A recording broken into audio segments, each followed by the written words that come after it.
దాసులు? ప్రియులరా, కొంతమంది పిల్లలు సైకోల్లాగా మారిపోతున్నారు. ఎట్లా మారుతున్నారు?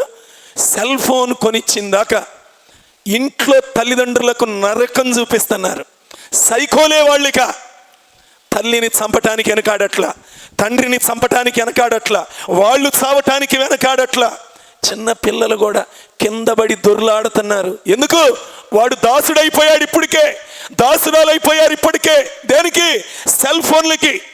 మీ ఇళ్లలో ఎవరైనా దాసురండ్రి అయిపోయారేమో, ఆ దాస్యత్వం నుంచి వదిలించండి తల్లిదండ్రులారా.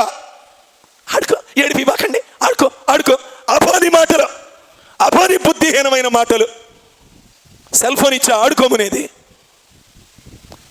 సెల్ ఫోన్ నువ్వు బిడ్డల్ని ఇచ్చి సంతోషపరిచేది? ప్రియులరా, చాలా బాధేస్తూ ఉంటుంది. దాస్యత్వం. గంట సేపు చదవట్ల వాళ్ళు. ఒక్క గంట కాన్సన్ట్రేషన్ చేసి చదువుతున్నారా పిల్లలు? లేదు ప్రియులరా, భవిష్యత్తు పాడైపోతుంది. దాసులైపోయారు ఇప్పటికే చాలామంది. బైబుల్ చదవటానికి టైం ఉంటల్లా, ప్రార్థన చేయటానికి టైం ఉంటల్లా. ఎందుకు? దానికి దాసులైపోయి గంటలు గంటలు గంటలు గంటలు ప్రార్థన లేదు, వాక్యం లేదు, దాసులైపోయారు ప్రియులరా. సెల్ ఫోన్లు ఆరాధనలోనికి వచ్చి కూడా రహస్యంగా ఎక్కడో చాటు పెట్టి ఎవరో ఒకళ్ళ చాటును కూర్చొని ఏదో ఒకటి లాగుతానే ఉండే బుద్ధిహీనులు ఉంటారు దేవుని మందిరంలో కూడా.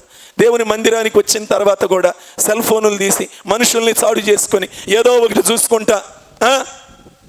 దాసులు. ఈ దాస్యత్వం నుండి విడుదల పొందాలి.